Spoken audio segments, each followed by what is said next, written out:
안녕하세요. 1학년 사회 19번째 디딤 영상 시간을 시작하겠습니다. 이 단원에서는 금융자산과 자산관리라는 제목으로 교과서 152쪽, 학습지 57쪽의 내용을 함께 공부하도록 하겠습니다. 자, 먼저 이 단원에서는 자산관리의 기본 원칙에 대해서 살펴보고, 그 다음에 금융자산의 종류와 특징에 대해서 알아보는 시간을 갖도록 하겠습니다. 자, 먼저 자산관리의 기본 원칙에는 무엇이 있는지 살펴보도록 하겠습니다. 자, 자산관리의 기본 원칙, 자산관리의 의미와 필요성에 대해서 얘기하면, 의미는 저축이나 투자 등을 통한, 자, 무슨 자산을 관리하는 걸까요? 그쵸, 바로 금융자산을 관리하는 거, 이게 자산관리고, 그 다음에 넓은 의미로 보면은 금융자산뿐만 아니라 실물자산 등 개인의 모든 자산을 관리하는 것을 얘기합니다. 자, 그리고 안정적인 생활을 이어가기 위해서 이러한 자산 관리가 필요하다라는 거.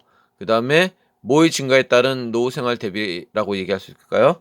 그쵸, 바로 자, 이제 평균 수명이 길어지죠. 바로 노인이 돼서도 오랫동안 살아가기 하기 때문에 이런 자산 관리가 더욱 중요해진다라고 얘기할 수 있겠네요. 그 다음에 미래에 예측되는 지출과 예기치 못한 지출에 대한 대비를 하기 위해서라도 이런 자산 관리가 필요하다. 그 다음에 국경을 뛰어넘는 금융거래가 증가하고 위험성 높은 그러한 상품들이 많이 나오게 되면서 이런 금융 환경의 변화에 대한 대비를 위해서도 필요하다라고 얘기할 수 있겠네요. 자, 여러 가지 상품들에 대한 어떤 정확한 지식과 정보, 그다음에 예측과 판단 이런 것들이 자산 관리가 필요한 이유라고 얘기할 수 있겠습니다. 그다음에 방법으로는 바로 자산 관리는 저축과 투자라는 개념. 저축은 좀 더 안정적인 그런 수단이라고 볼 수 있고, 투자는 좀 더 위험성이 내포되어 있지만은 수익성을 고려한 그러한 방법이다라고 얘기할 수 있겠네요. 자, 그러면은 자산 관리에는 어떤 원칙이 있을까요? 자, 총 세 가지 원칙을 여기서는 교과서에서는 얘기하고 있습니다. 자, 첫 번째 원칙이 금융상품의 원금과 이자가 얼마나 안전하게 지켜질 수 있는지, 보존될 수 있는지, 지켜질 수 있는지, 투자의 위험 요소가 많을수록 그 투자 수단의 안정성이 낮아진다 이렇게 되어 있는데, 자, 뭐에 대한 설명일까요? 그렇죠. 첫 번째 자산 관리의 기본 원칙은 안전성이 되겠습니다. 그 다음에 두 번째는 뭘까요? 이자 수익을 기대할 수 있는 정도, 금융상품의 가격 상승을 기대할 수 있는 정도. 수익률이 높을수록 위험성이 크거나 유동성이 낮을 가능성이 크다. 일반적으로 수익성과 안전성은 상충되는 경우가 많다. 다시 말하면 수익성이 높은데 안전성도 보장되는 상품은 별로 없다는 얘기죠. 그리고 안전성이 높으면 또 수익성이 잘 보장되지 않고 이렇게 서로 상반되는 경우가 많다라는 거. 자, 두 번째 원칙은 바로 수익성이 되겠습니다. 그 다음에 필요할 때 보유하고 있는 자산을 쉽게 현금으로 바꿀 수 있는 정도를 바로 유동성이라고 합니다. 그래서 우리가 자산 관리를 할 때는 이 세 가지 원칙을 생각하면서 자, 어떤 거에 중점을 둘지를 생각해서 자신의 어떤 자산 관리 스타일에 맞춰서 자산 관리가 이루어지게 되겠죠. 자, 그리고 합리적인 자산 관리는 투자의 목적과 기간에 따라서 이런 세 가지 원칙을 고려해서 자산 관리를 하되, 다양한 금융 상품에 어떻게 해야 될까요? 자, 안전성과 수익성과 유동성을 골고루 우리가 고려해서 분산 투자를 해야 된다. 좀 나누어서 안전성이 높은 상품, 수익성이 높은 상품, 그다음에 유동성이 높은 상품 이렇게 좀 나누어서 투자할 필요가 있다. 그래서 포트폴리오를 이렇게 세 가지 원칙에 맞춰서 구성해야 된다라고 얘기할 수 있겠네요. 자, 그걸 나타내는 말이 뭐가 있을까요? 분산 투자. 분산 투자를 나타내는 말이 바로 그렇죠. 달걀을 한 바구니에 담지 마라. 자, 이게 바로 분산 투자를 의미하는 거죠. 분산 투자. 자, 그다음에 자, 금융 자산의 종류와 특징에 대해서 살펴보도록 하겠습니다. 자, 크게 자, 교과서에서 예금, 주식, 채권. 자, 이 세 가지 금융자산에 대해서 설명하고 있는데, 자, 이 금융자산과 그 다음에 자산관리의 세 가지 원칙을 좀 연결지어서 공부해 둘 필요가 있습니다. 자, 먼저 예금. 일정한 계약에 따라 이자를 받기로 하고 금융회사에, 이것은 주로 은행이라든지 어떤 저축은행이라든지, 자, 이런 데를 얘기하는 거죠. 금융회사라는 데는. 자, 돈을 맡기는 것을 의미하는데, 종류에는 입출금이 자유로운 뭘까요? 그렇죠. 요구불 예금.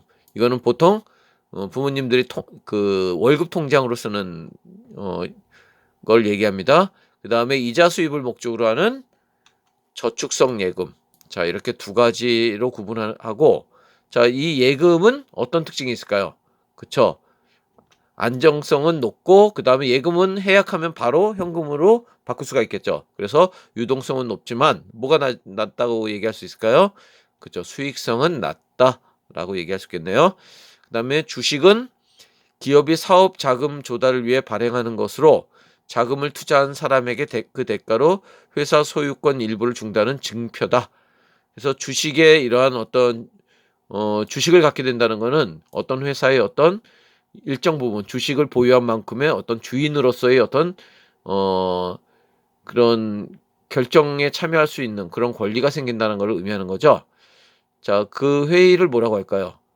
바로 주주총회라고 하죠. 그래서 주식을 갖고 있는 사람은 두 가지 방법으로 수익을 올릴 수 있습니다. 연말에 회사의 실적에 따라서 배당금을 받든지, 아니면은 주식을 적절하게 시세 차익을 얻었다면 적절하게 이렇게 팔 수가 있겠죠. 그 시세 차익을 얻을 수 있다든지, 이 두 가지 방법에 의해서 이익을 볼 수가 있습니다. 이 주식은 어떤 특징이 있을까요? 자, 바로 수익성은 높지만 안전성은 낮다. 자, 여기서 수익성이 높다라는 의미는 주식을 해서 잘 됐을 때를 얘기하는 거죠.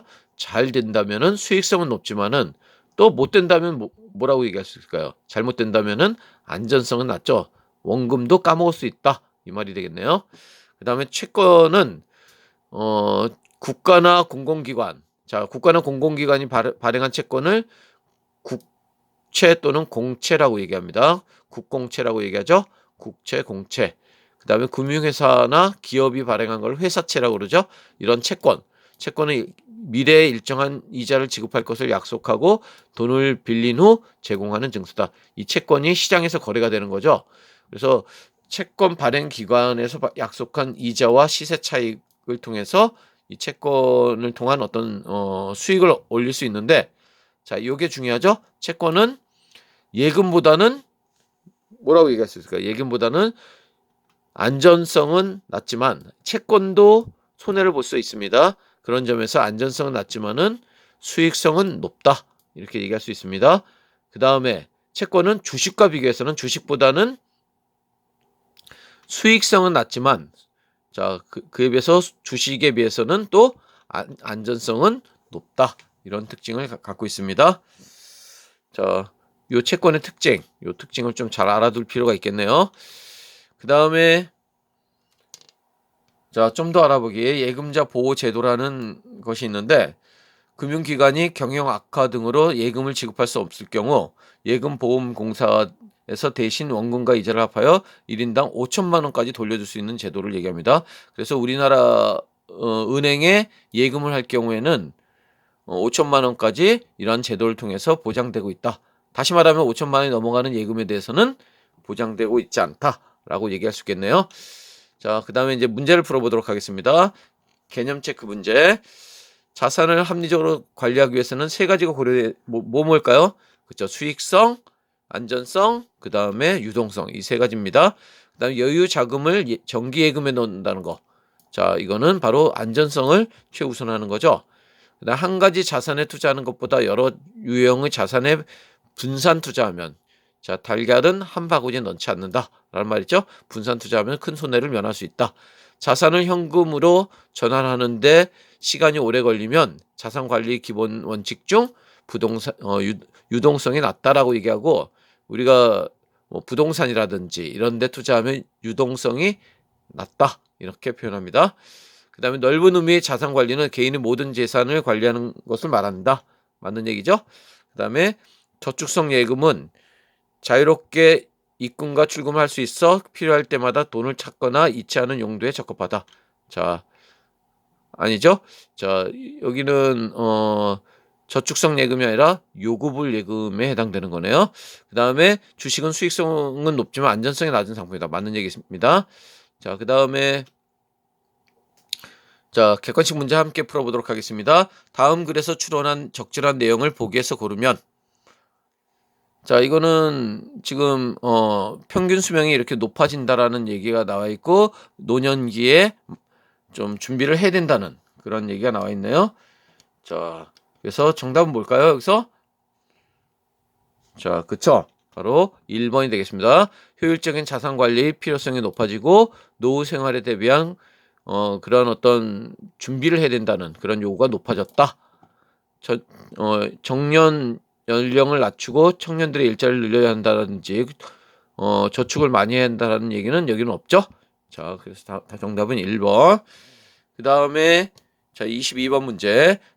다에 들어갈 자산 관리 기본 원칙이 바르게 연결된 것은 자 안전하다는 거 나오니까 안전성이죠. 가는 그 다음에 현금으로 전환한다고 해서 유동성이고 그 다음에 자 이거 수익이라는 말을 했으니까 자 2번이 정답이 되겠네요. 자 그 다음에 자 23번 문제. 23번 문제는 갑정이 선택한 금융자산에 관한 설명을 옳지 않은 거 1,000만 원이 있다면 자 요구불 예금 안전성에 중점을 둔 거죠. 정기예금 그다음 주식 채권 이런 얘기네요. 옳지 않은 걸 찾는 거니까 정답이 뭘까요? 그렇죠. 5번이죠. 자 채권에 투자한 것은 수익성을 가장 중시한 것은 바로 주식 병이 되겠네요. 자 병. 그래서 정답은 5번. 그 다음에 24번. 자 여기서 세로축은 수익, 가로축은 위험도를 나타내는 거네요. 그러니까 수익도 높고 위험도도 높은 것은 주식에 해당되겠죠. C는 B는 뭐가 해당될까요? 자 A가 뭐가 해당될까요? 예금에 해당되고 B가 채권에 해당되겠네요. 그래서 정답은 여기서 자 5번이 정답이 되겠습니다. 5번. 자 이상 마치겠습니다. 수고했습니다.